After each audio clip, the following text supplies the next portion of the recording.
Prezados irmãos e irmãs, surpreso e emocionado, recebi a incumbência de comentar a lição de hoje com vocês.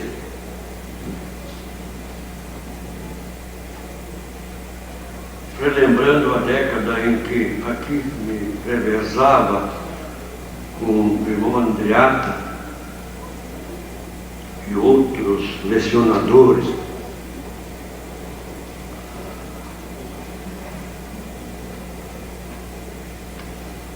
desculpem as falhas, eu não estou habituado a falar no microfone.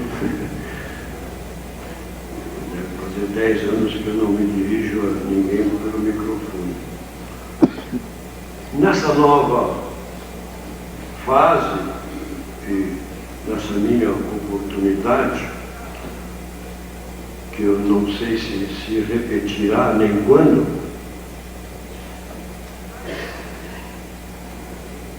limitar-me-ei em focalizar as duas afirmações que Jesus dirigiu ao apóstolo Pedro, mencionadas no texto áureo.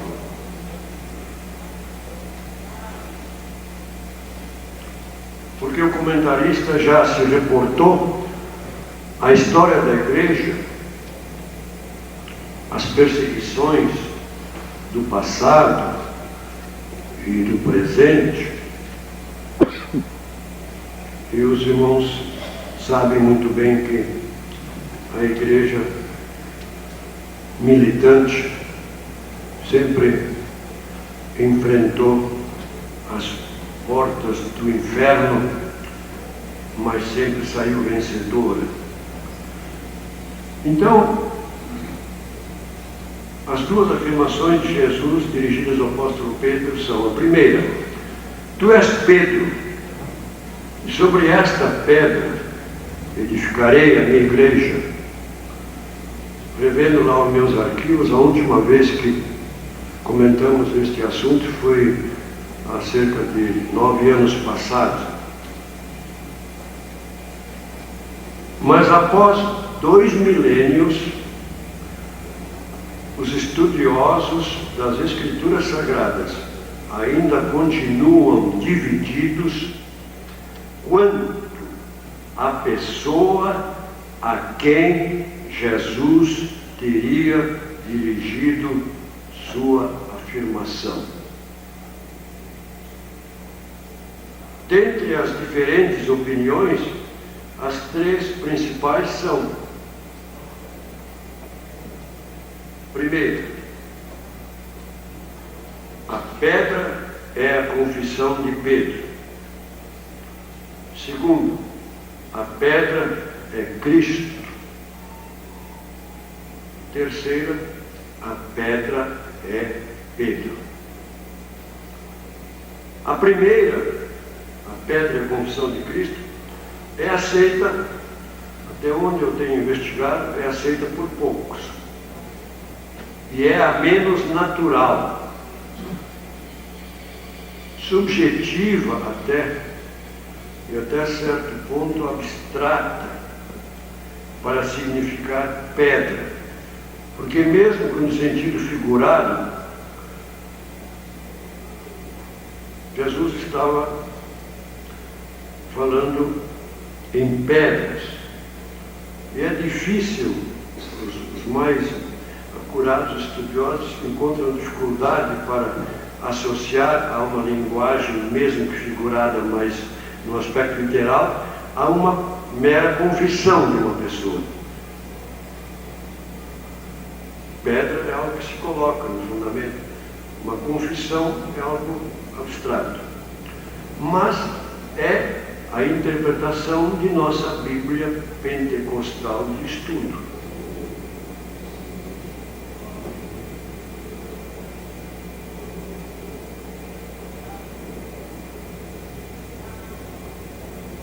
Eu já vou dizer aqui algo que eu acho muito importante. Está à disposição de todos em nossa casa publicadora a Teologia Sistemática de Charles Finney, ao qual os historiadores acreditam um ministério com mais de 1 milhão de conversões.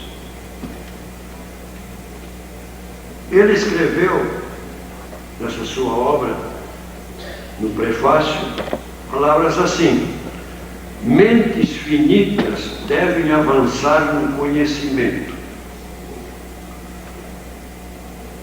A descoberta de uma nova verdade modificará concepções e opiniões antigas.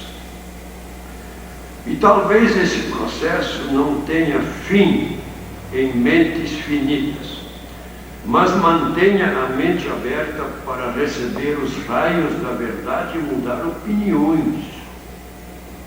Mudar opiniões. Aquele romancista norte-americano, Mark Twain, numa das suas obras, ele disse que o único ser que gosta de mudanças é o bebê com a fralda molhada. Mas eu creio que ele exagerou um pouco. Eu vou lhes adiantando, eu não tenho ideias fixas e definitivas em nada. Desde a minha juventude vivo pesquisando, estudando, consultando teólogos, li os melhores livros de teologia, possuo a maioria deles, consultei teólogos por carta, e há quase 50 anos, quando consultei um escritor de 10, 12 livros da Igreja Batista, e lhe fiz algumas perguntas muito sérias, as quais ele me respondeu dando a opinião dele. Mas acrescentou uma observação muito interessante. Eu guardo essa carta com muito carinho. Continue estudando, dizia ele a mim, mas sem a pretensão de saber tudo, pois creio que nem na eternidade alguém ficará sabendo tudo o que se passa na mente de Deus. Então eu faço aquela prece baseada nisso, da covardia que teme novas verdades, da preguiça que aceita meias verdades e da arrogância que pensa saber toda a verdade. Ó Senhor, livra-me de todas elas.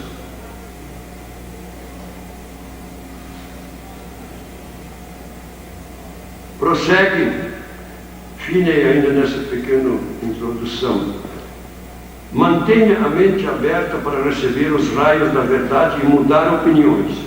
A coerência cristã implica investigação contínua e mudança de opinião e prática em relação a um conhecimento crescente. Nenhum cristão, portanto, e nenhum teólogo devem temer uma mudança em suas concepções, linguagem ou práticas em conformidade com uma luz crescente. Fomos feitos para pensar.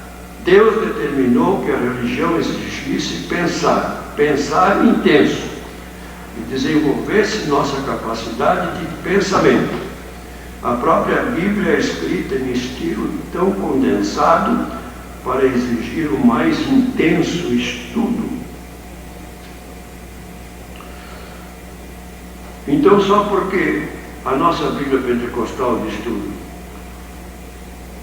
apoia a primeira das 3 interpretações, que a pedra é a confissão de Pedro, eu não estou proibido de continuar estudando isso, pesquisando. Alguém me disse uma vez assim, há cerca de uns 40 anos atrás, mesmo que seja absurdo e errado, continuarei ensinando isso em respeito aos meus antepassados líderes. Eu não sigo essa posição. Já ilustrei lá num lugar, lá em algo que eu escrevi, que quando aquele místico hindu Gandhi fez uma conferência numa cidade 8 dias após, falou tudo diferente sobre o mesmo assunto. Os seus assessores o interrogaram: mas Gandhi, há 8 dias atrás o senhor falou assim e agora está falando assado. Ele olhou sério para eles e respondeu: é que hoje, passados 8 dias, eu estou entendendo esse assunto melhor. Sempre disse para os que me ouviram que eu ensino a palavra do Senhor com a luz que eu tenho hoje. Porque a vereda do justo é como a luz da aurora, que vai brilhando mais e mais, até ser dia perfeito. Ilustro essa verdade com o caminhante, que começou a sua caminhada alta madrugada, e com a pouca visibilidade ele não conseguia se desviar nem de blocos de pedra enormes. Mas quando começou a vir a luz da aurora, ele já começou gradativamente a se desviar de obstáculos bem menores, porque tinha mais claridade. Bem, a segunda interpretação da pedra ser o próprio Jesus, como se ele tivesse apontado o indicador a Pedro, o indicador de sua mão direita é indicado a Pedro, e o polegar para ele mesmo. Tu és Pedro, mas sobre esta pedra, que sou eu, edificarei minha igreja. Escritores antigos, que eu tenho lá, obras antigas de 33, Otoniel Mota, o irmão Josué Silvestre conhece, ele traduziu o Evangelho de Mateus e fez um comentário. Em sua tradução e comentário, já nos idos de 33, ele considerou essa segunda interpretação, que a pedra é o próprio Jesus, chamou de fortaleza arrombada. E o teólogo John Broaddus, que se deu ao luxo de comentar Mateus em 2 grandes volumes da Igreja Batista, também lá nos idos de 43, já escreveu em seu comentário que Jesus não podia estar referindo-se a si mesmo como sendo a pedra, coerentemente com a figura na qual ele é o construtor.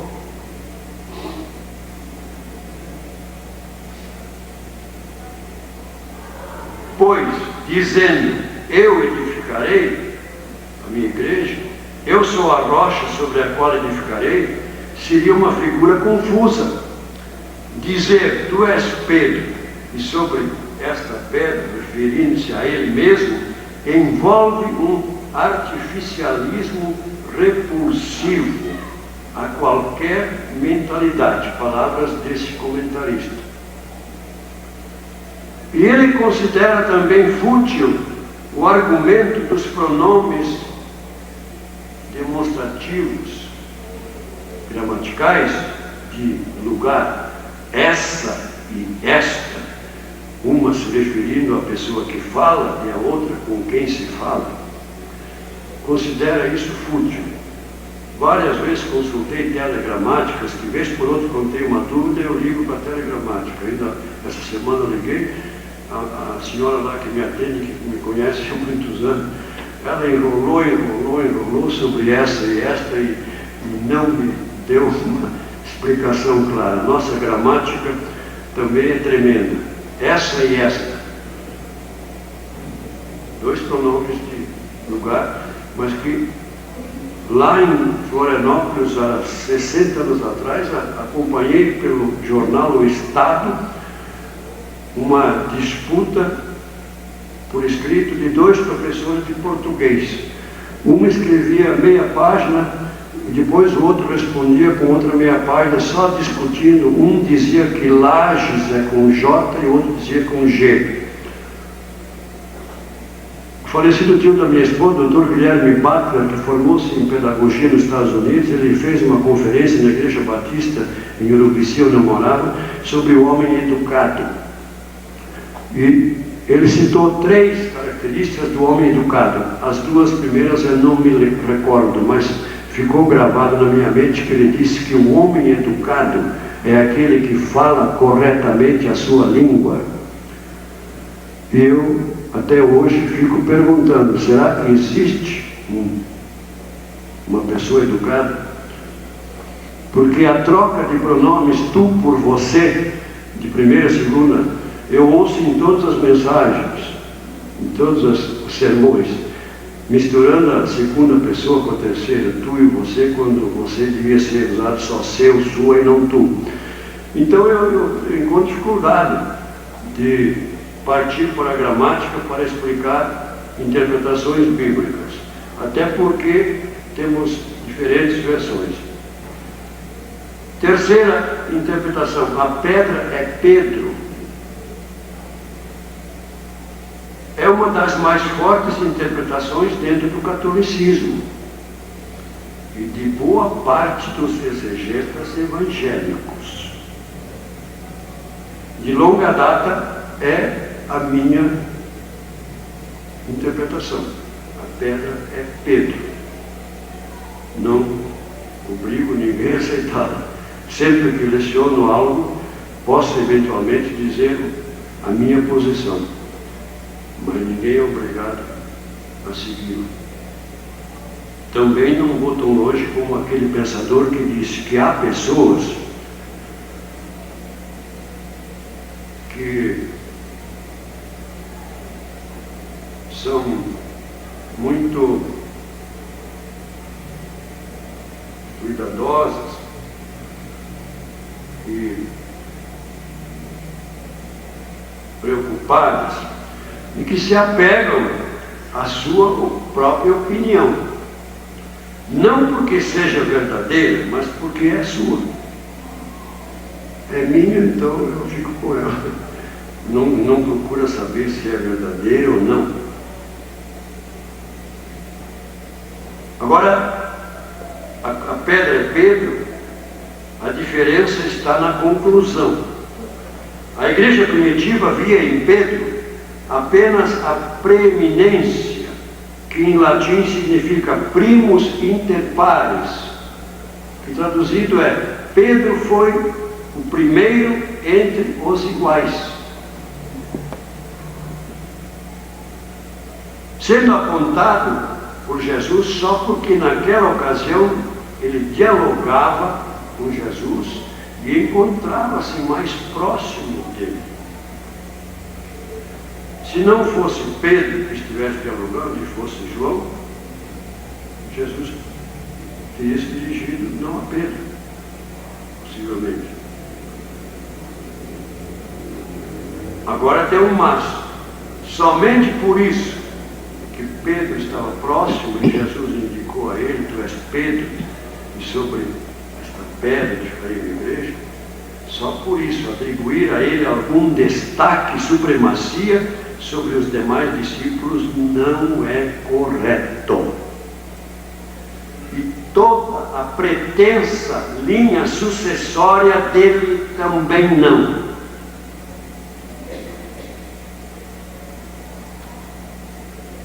Por ser estranha, inadequada e inconsistente com a própria figura de uma pedra no fundamento da igreja, supondo-a periodicamente sendo removida e substituída por outra, como a organização religiosa do Papa Bento XVI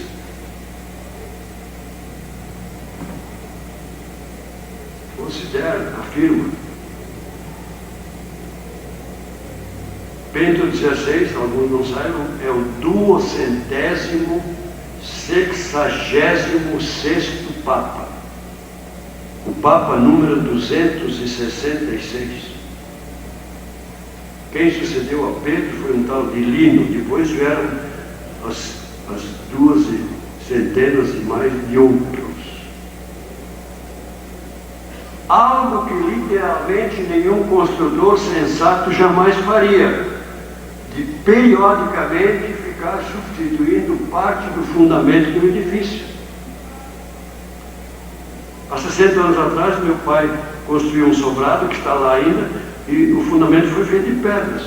E eu me lembro bem, ele contratou um pedreiro que ficou morando lá em nossa casa por mais de um ano para construí-lo sozinho. Eu e meu pai nos revezávamos como serventes.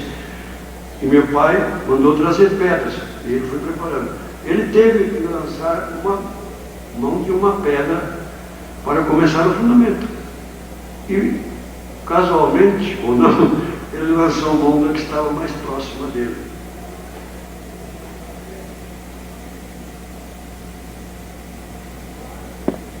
Nenhum construtor fica substituindo parte do fundamento.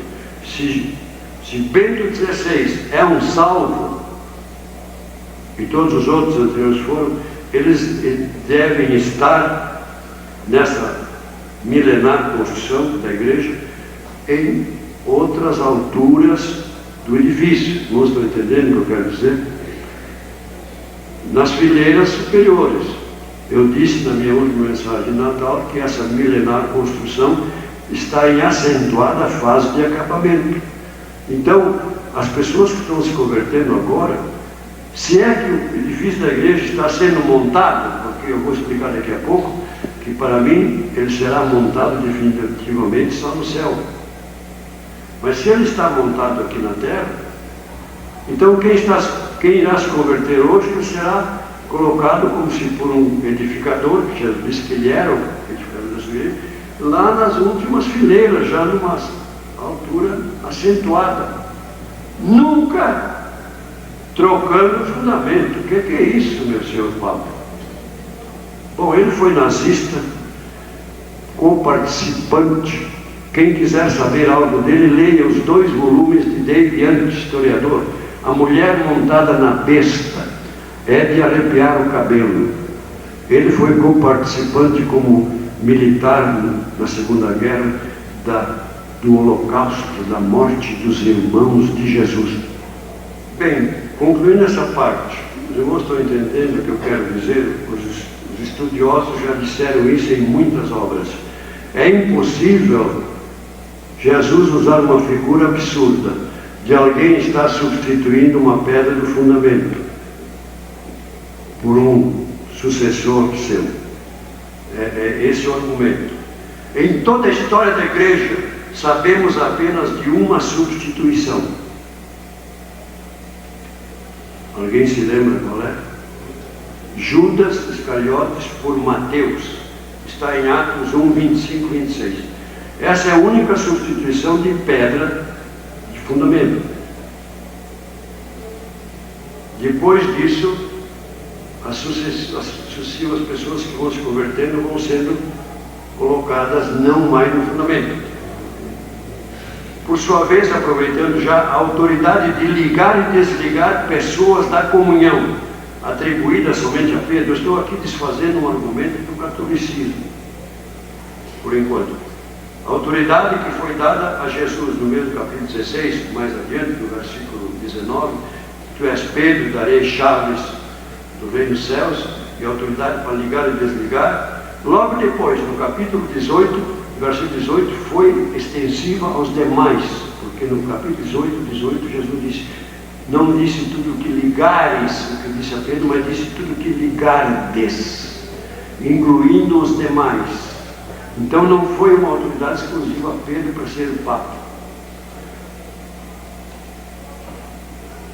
Resumindo, então, agora, essa parte aqui, Jesus foi eleito por Deus como pedra angular do edifício da igreja. Como está profetizado, vou citar uma referência, Isaías 28, 16. Assim diz o Senhor Deus, eis que eu assentei em Sião uma pedra, pedra já provada, pedra preciosa, angular. Jesus foi eleito por Deus como pedra angular do edifício da igreja. Mas na plenitude dos tempos, ele veio e completou esse fundamento com os apóstolos e profetas. Efésios 2:20. Paulo diz: edificado sobre o fundamento dos apóstolos e profetas, do qual Jesus Cristo é a principal pedra angular. E aí Pedro confirma isso na primeira carta, capítulo 2, versículos 4, 5, 6, confirmando isso. Interessante que Paulo diz que edificado sobre o fundamento dos apóstolos e profetas. Que profetas? Ainda estão procurando descobrir. Eu diria Simeão e próprio João Batista, como precursor de Jesus, estão lá no fundamento da igreja. Acho que não há nenhum problema em aceitar isso. Desde então,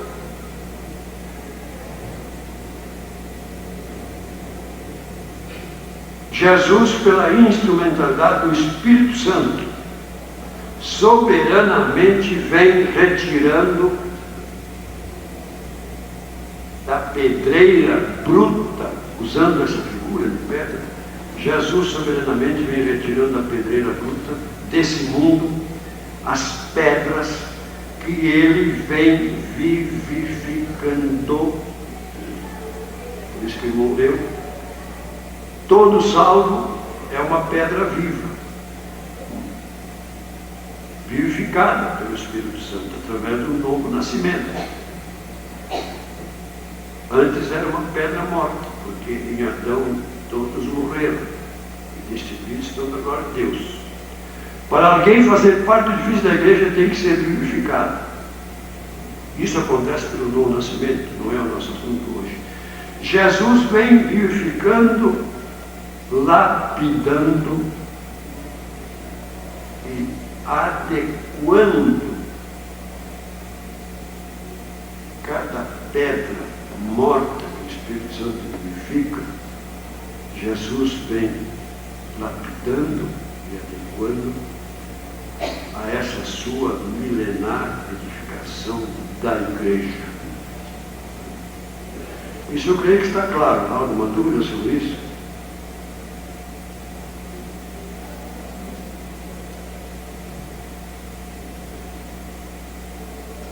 Vivificar, lapidar e adequar. Se a figura prosseguisse de edificação, fundamento de pedra, paredes de pedra, uma edificação toda de pedra, simbolicamente falando. Para o quê? Paulo disse: para a habitação de Deus em espírito. Em Efésios 2 ele disse que esse edifício, edificado sobre o fundamento dos apóstolos, do qual ele é a pedra angular. Então, eu também vejo muitas vezes certas disputas teológicas como verdadeiras tempestades em copo d'água. Porque eu poderia aqui ajuntar todas as três interpretações: a pedra é a confissão de Pedro, a pedra é Cristo e a pedra é Pedro, e aceitar todas. Todas têm alguma verdade. Então, alguém disse que os teólogos muitas vezes ficam rachando fios de cabelo nos seus questionamentos. O tempo prossegue, mas temos a segunda afirmação de Jesus. Essa aqui eu toquei no assunto porque está no texto áureo e o comentarista não se reportou a ela. Até eu considero o título da lição um pouco assim tétrico. As portas do inferno. Eu tenho acrescentado: não prevalecerão contra a igreja. Eu estudar uma lição sobre portas do inferno não é do meu gosto. Por isso que não estou aqui analisando as portas do inferno que poderia fazer. Aqui tem uma aula dada em outubro de 98, a igreja e seu fundamento. Como sempre, faço minhas costumeiras 6 páginas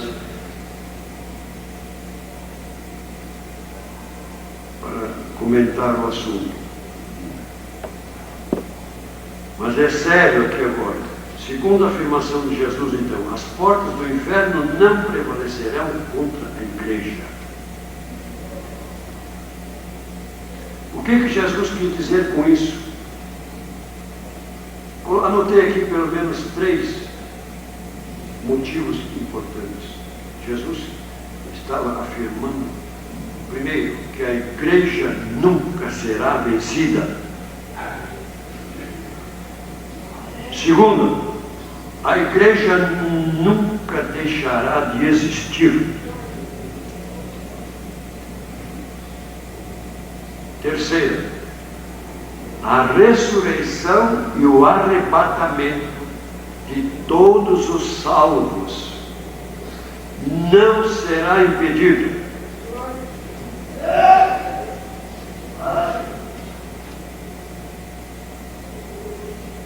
Assim sendo, as portas do inferno jamais conseguirão subtrair da verdadeira igreja a algum salvo.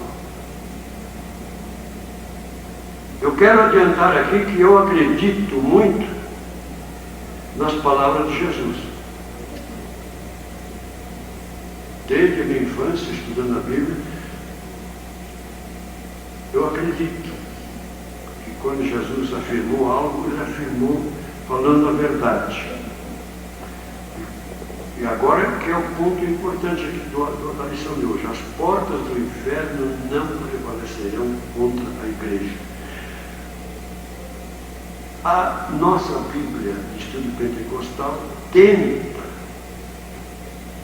eu chamo isso de uma tentativa, atenuar essa afirmação de Jesus, de que isso não significa membros salvos em particular. Eu não sei se eu posso chegar a tanto. Um raciocínio lógico que eu conheço de longa data é o todo de algo. Então, no caso, todo do edifício da igreja só será aquilo que cada uma das partes o capacita a ser. Concorda, irmão Silvano? Cada uma das partes capacita a ser o todo. Ah não, o todo é isso aqui. Então, se alguém afirmasse, esta igreja foi construída com pedras, teve seu fundamento, e nunca jamais deixará de existir. Aí vem alguém e diz assim, não, mas uma pedra pode sair. Lá de cima, lá de baixo, até do fundamento.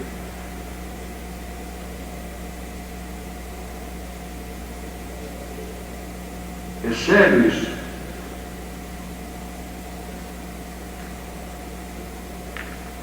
Eu disse que eu acredito muito nas palavras de Jesus, que ele falava sempre a verdade.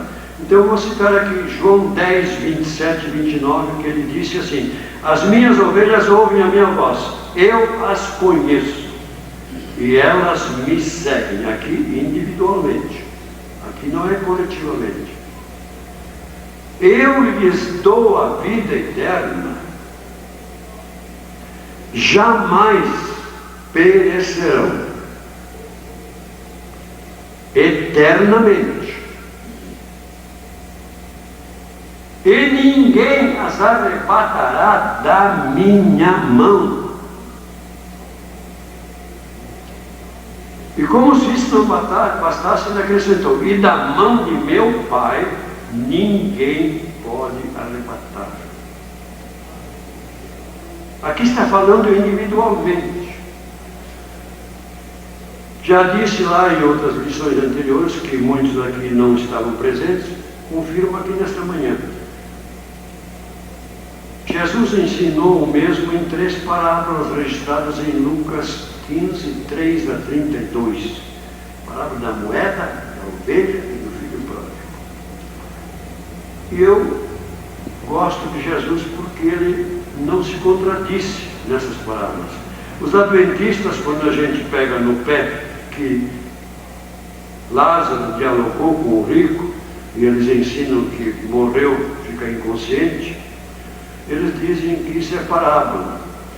Mas eu costumo perguntar a eles: então Jesus em parábolas usou de desvirtuamentos doutrinários? O que ele ensinou em parábola é um desvirtuamento? Creio que não. Jesus ensinou em parábolas verdades que ele em outras ocasiões confirmou. Disse aqui: as minhas ovelhas ouvem a minha voz, eu as conheço, elas me seguem, jamais perecerão eternamente. A mulher varre a casa, fica procurando, de repente encontra: ai, que maravilha, encontrei minha moeda. Depois olha melhor: não era moeda, não é moeda, eu me enganei, é um pedaço de metal qualquer. Tem isso na Bíblia dos irmãos? Pergunto: a moeda estava perdida, quando achada ainda era moeda? Era?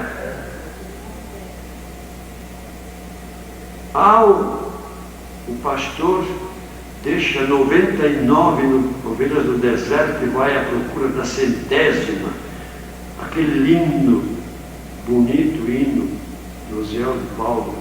Eram 100 ovelhas. Comovente. Diz que Jesus, diz a letra lá, em certa estrofe, que Jesus a encontrou tremendo de frio, mas se aproxima. Vocês acreditam nisso? Jesus se aproximou? Meu Deus! Já estou falando de Jesus por força de expressão. O pastor se aproximou, pôs a mão na cabeça. Por que eu fui deixar 99 que estavam seguras na minha mão e vim atrás dessa 100ª, se ela não é mais ovelha? É um outro animal. Diria em linguagem: não é mais crente, não é mais minha. Eu tenho um rebanho sem ovelhas, essas eu quero. Agora um outro bicho qualquer, seja bode, o que for, esse não me interessa. Deixou para lá. Era ovelha. Mas o filho pródigo, o papai esperando, de repente se aproxima lá uma pessoa mal vestida. Quando chega perto, o papai diz assim: desculpe, moço, mas eu me enganei, eu pensei que você era o meu filho, mas não é, você é um mendigo qualquer. Está isso na Bíblia dos irmãos? Ou ele era filho ainda? Estava como morto, diz a palavra, como morto. Bem, a moeda foi procurada pela dona da casa, a ovelha também, mas o filho voltou com seus próprios pés. Só que tem um detalhe. Salmo 105, versículo 15, está escrito que Deus fez vir fome sobre a terra, lá nos dias de José. E quando na parábola Jesus contou que houve uma fome na terra onde o moço, o filho pródigo estava, eu já escrevi lá, repito aqui nesta manhã. Alguém disse assim: acaso é o pseudônimo de Deus quando ele não assina o seu nome embaixo?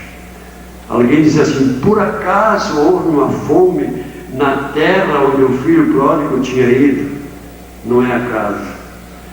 Essa fome foi produzida por Deus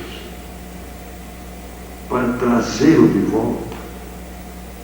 Eu estou falando, eu acho que o assunto é lição. As portas do inferno não prevalecerão.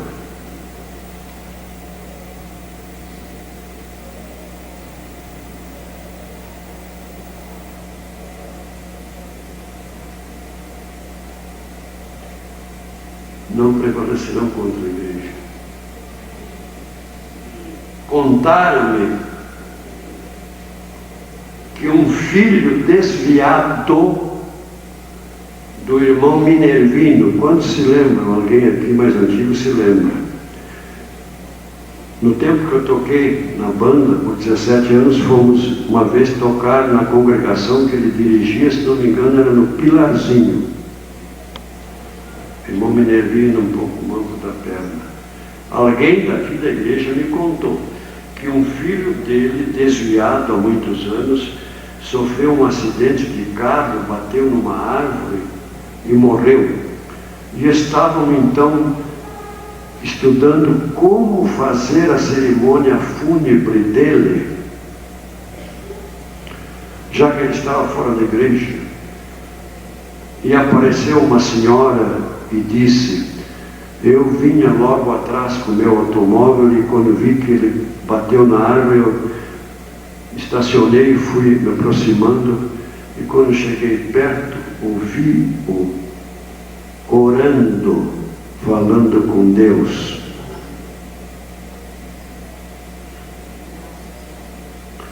Eu não sei, eu tenho dificuldade de aceitar.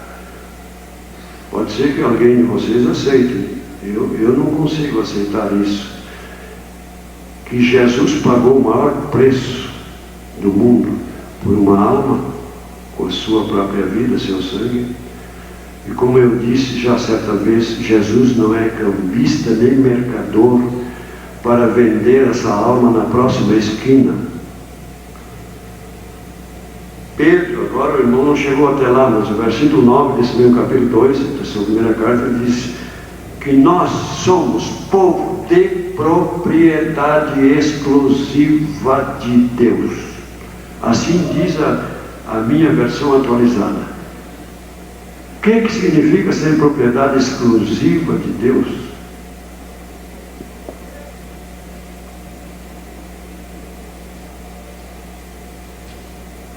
É que nós não estamos à venda por preço algum.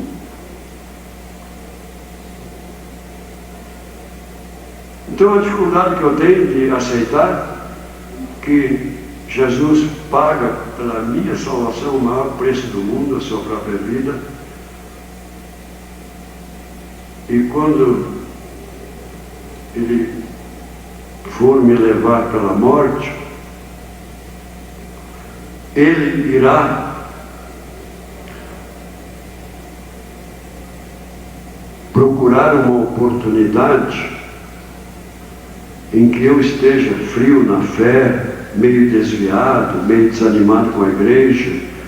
Eu vou esperar o irmão Carpe desanimar, se descontentar com alguma coisa da igreja e sair da sua igreja. Aí eu levo ele através da morte, que não me interessa levá-lo para o céu. Isso é problema dele, se ele quiser ir, vai. Meus irmãos, para mim, grave isso sempre, não estou impondo nada para ninguém. Nunca lecionei impondo ideias. Todos estão livres.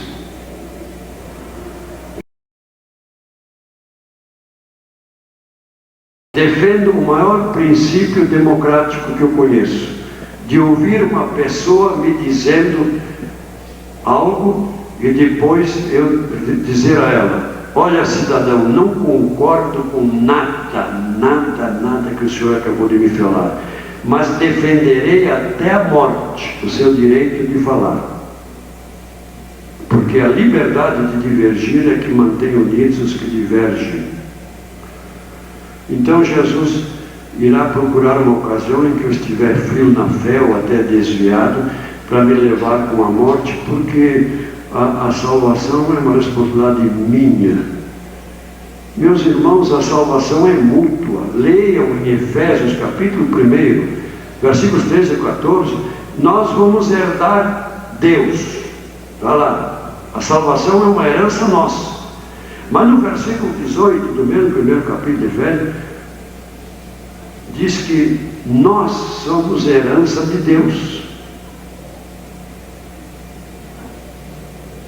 Então é mútuo. Mesmo, eu falo assim, mesmo que eu desistisse, eu não quero mais ir para o céu. Quero ficar na terra, morrer com o castigo eterno. Vou abrir mão da minha herança eterna. Eu não conseguiria, porque ela é mútua. Eu teria que convencer Deus, Pai, Filho e Espírito Santo a também não me querer a mim, porque o Senhor dirá assim: não, eu lhe quero no meu lar celestial. Então a sua renúncia é um argumento incompleto. Então às vezes eu costumo dizer que Deus pode fazer e faz com o salvo o que muitas vezes as mamães fazem.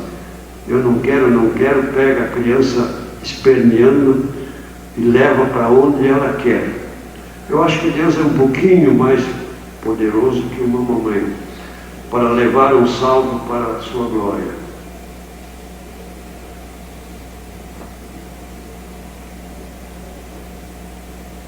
Pessoalmente, então, aqui eu falo, creio que foi por isso que Jesus conferiu à sua igreja apenas a prerrogativa de desligar pessoas da comunhão por pecados cometidos. Pecados esses que, infelizmente, podem chegar a causar a morte física de um salvo, morte prematura.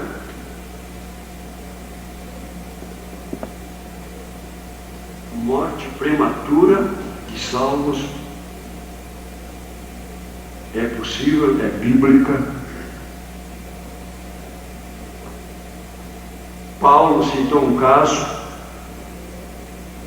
quando, na primeira carta aos Coríntios, capítulo 5, ele começou dizendo que os coríntios estavam praticando uma imoralidade tal que não havia nem entre os gentios, e referindo-se especificamente a um filho de um pai com segunda esposa, praticando sexo com a sua madrasta. E no versículo 5, Paulo diz assim: entreguem esse pecador que está praticando esse pecado que nem entre os gentios é comum, entreguem a Satanás para a destruição da carne, meus irmãos, e para que o espírito também seja lançado no inferno. Não? Para que o espírito seja salvo no dia do Senhor. 1 João 5,16, há pecado para a morte. O meu xará disse: por algum pecado, até hoje também estou discutindo sobre isso, mas está muito claro que há pecado para a morte, pelo qual João disse que não se deve orar. Porque o Senhor já sentenciou aquela pessoa a um encurtamento da sua vida física. O único pecado imperdoável é da blasfêmia do Espírito Santo, mas esse não está mencionado ali na 1 João 5,16.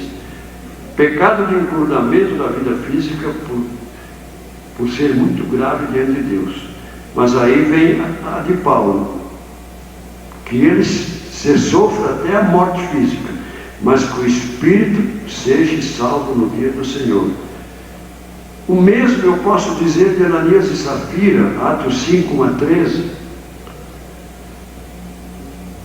A maioria dos estudiosos que eu conheço afirma que Ananias e Safira não perderam a sua salvação. Eu concordo com eles. Sofreram uma punição de morte física. Se eles eram salvos, tiveram uma punição de encurtamento da sua vida física. E relacionado com isso, alguns estudiosos já afirmaram que se Deus estivesse continuando a punir os crentes tão severamente como puniu o casal Ananias e Safira, vejam a conclusão: se Deus continuasse punindo tão severamente por uma mentira, diz esse pensador, diariamente estariam sendo retirados cadáveres da igreja. Concordam?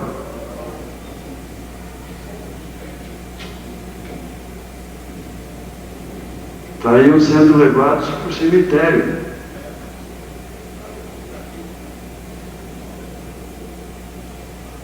Mesmo que Paulo em Romanos 11, 22, 23 usou uma palavra mais forte que desligar, porque desligar não é definitivo. Desligar, alguém desliga a luz, não é porque não quer mais luz, temporariamente. A autoridade foi dada a Pedro, extensivamente, no capítulo 18 do mesmo Evangelho de Mateus, aos demais, é da disciplina da igreja, de desligar pessoas. Mas mesmo que Paulo em Romanos 9 usou uma palavra mais forte, cortar. Cuida-te, porque poderá ser cortado. Mas ele teve que admitir no versículo seguinte, 23 de Romanos 9, que Deus é poderoso para reenxertar o cortado. Estou chegando perto da conclusão, e aqui eu escrevi conclusão, depois escrevi a palavra concluindo, concluindo a conclusão. Estou usando aqui uma redundância gramatical. Veja onde é que eu estou chegando com essa afirmação, segunda de Jesus: as portas do inferno não prevalecerão contra a igreja.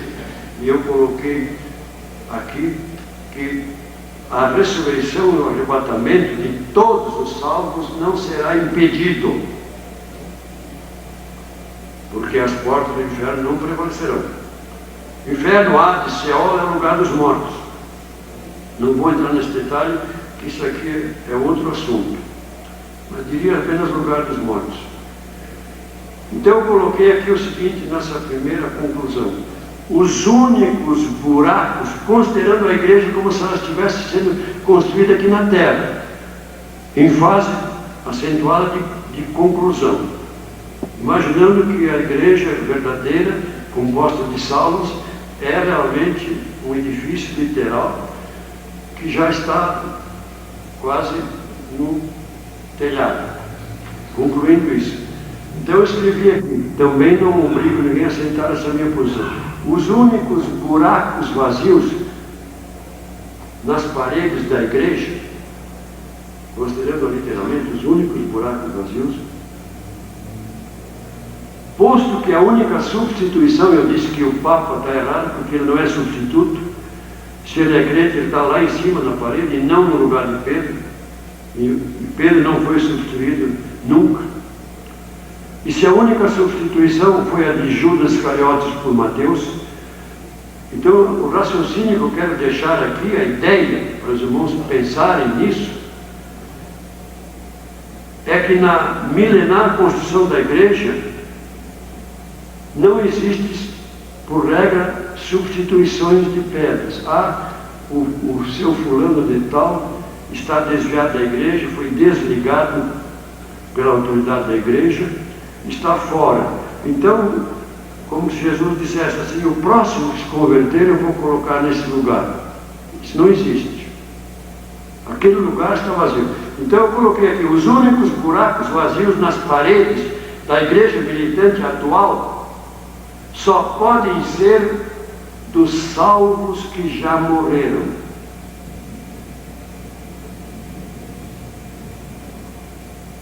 Mas esses buracos serão preenchidos no dia do arrebatamento. Quando Jesus retornar com esses que já morreram. Está claro em nossas Bíblias, 1 Tessalonicenses 4,14. Alarido, trombeta e tal, Jesus trará, é a versão mais correta que eu conheço, atualizada em Almeida. Jesus trará em sua companhia os que dormem. Jesus trará em sua companhia. E eu disse para um adventista que o céu não é um necrotério de almas. Todos que morreram, vai para 6 anos que o Senhor levou minha esposa. Agora, na quinta-feira da Semana Santa, O Senhor levou a minha irmã, única irmã primogênita, com 83 anos, faleceu no hospital de Brusque, Santa Catarina. Sinto muita falta. Todos os domingos, religiosamente, à tarde, ela me ligava, me telefonava para conversar como é que eu estou, morando sozinha lá onde eu morava. E sempre terminava o telefonema quando notava que eu sou mais preocupado, fui mais preocupado com ela, porque puxei mais pela minha mãe, que se preocupava com tudo. Ela só me dizia assim: João, o amanhã a Deus pertence. Era a sua despedida. O amanhã a Deus pertence. Então, recentemente, há menos de um mês, 20 dias, o Senhor levou a minha irmã e a minha esposa, 6 anos. Os únicos buracos vazios nas paredes da igreja militante atual só podem ser dos salvos que já morreram.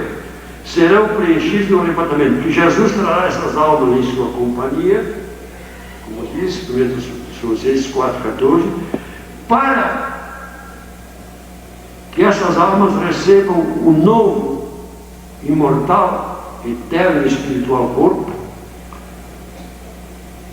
Como que seria, eu ilustro assim, como que se tivesse um espaço, não tem, é um abrir e fechar de olhos, mas se tivesse um espaço, essas almas, então, da minha irmã, da minha esposa e de todos os outros entes de vocês que faleceram, receberiam, no abrir e fechar de olhos, um corpo espiritual novo, e se fosse possível ficar por segundos a igreja militando na terra antes de subir, eles preencheriam esses buracos vazios atuais. Não estou entendendo meu raciocínio? Então eu imagino assim: preenchidos os buracos atuais de todos os salvos que já morreram, então, como que se Jesus tivesse tempo só para ilustrar, Jesus diria assim: bem, então agora os vazios da minha igreja completaram-se. Eu trouxe comigo, já dei um corpo espiritual para todos os salvos que morreram. Agora, então, eu vou desmontar esse edifício de pedra e vou transferi-lo com os vivos. Diz: nós, os que formos vivos, seremos arrebatados. Jesus transferirá os vivos e os mortos transformados, como disse Paulo, todos para o seu definitivo lugar no lar celestial. E eu acrescento mais uma verdade aqui, estou terminando. Se fosse o caso de Jesus transferir todas as pedras que ele vivificou pelo Espírito Santo, irrevocavelmente, e se ele chegasse lá no céu, ilustrando aqui em termos humanos, começasse a montar esse edifício no seu definitivo lugar, no lar celestial, para a morada eterna de Deus e Espírito, e de repente deparasse com uma pedra faltante, como alguns supõem que um verdadeiro salvo possa se desviar definitivamente. Tão certo como nós estamos aqui, meus irmãos. O Papai do céu, vendo Jesus montar definitivamente a sua igreja com pedras vivas lá no céu, e se de repente o Papai do céu olhasse: mas meu filho, você não colocou aquela pedra lá naquele lugar da parede. E Jesus dissesse assim: pois é, foi um crente fraco que se desviou e eu não arrebatei ele. Tão certo que nós estamos aqui, o pai diria assim: meu filho, vá buscá-lo. Não admito os templos da minha igreja com buracos vazios aqui no céu. Ele tem que estar completinho. Alguém aqui acredita nisso? Que Jesus é capaz de fazer isso? Ou alguns de vocês continuam pensando que o templo da igreja, quando chegar no céu, ficará eternamente esburacado? Ficará esburacado? Ou estará completo? E reforço essa posição. Não há substituição de pedras. Só houve aquela de Judas por Mateus. O Papa que me desculpe. Se ele não é uma pedra viva, vivificada pelo Espírito Santo, ele nem faz parte do edifício da igreja, muito menos do fundamento.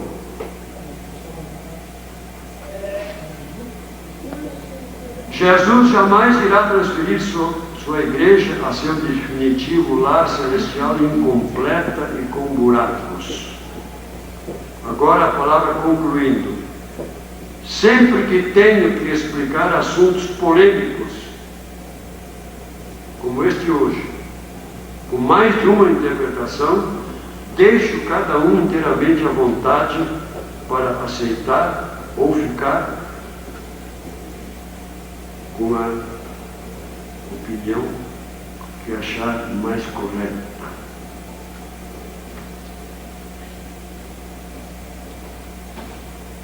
Só lembrando, não é triste mudar de ideias. Triste é não ter ideias para mudar.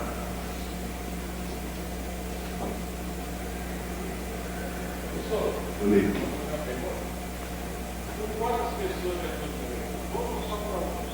Como? Os evangelhos de Mateus, Marcos e Lucas, quando descrevem, não sei se todos ouviram, não perguntou por quantos que Jesus morreu, por todos ou por alguns. Os evangelhos sinóticos, descrevendo a ceia, diz que o sangue de Jesus foi derramado por muitos, não diz todos. Jesus, se ele morreu, se o seu sangue derramado foi por todos, então Deus irá cobrar duas vezes daquele que não foi salvo. Se Jesus derramou sangue por toda a humanidade, então Deus será um tremendo carrasco que irá cobrar duas vezes. Cobrou de Jesus, sendo todos, e depois irá cobrar de novo daquele que não foi salvo. Está respondido? Agora, isto aqui é um assunto muito importante que precisa ser analisado por todos para que ninguém fique em dúvida. E aí os teólogos estudiosos do assunto dizem assim, respondendo mais um pouquinho, já que eu tenho um minuto aqui. Irmão, os teólogos explicam assim, se Deus, para salvar os que Ele determinou salvar, porque 1 Timóteo 1,9, 2 Timóteo 1,9 diz, Ele nos salvou antes dos tempos eternos, que é um tempo muito remoto. Se Deus tivesse feito o seguinte, bom, eu determinei salvar um certo número de pessoas da descendência de Adão. Se ele fosse esperar que essas pessoas que ele determinou salvar se convertessem, para depois cobrar de Jesus, é a pergunta que eu lhe deixo. Por quantos Jesus necessitaria morrer?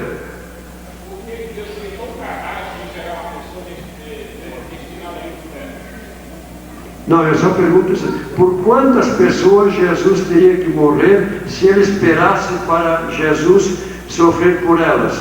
Por aquelas que aceitaram ou por as que não aceitaram?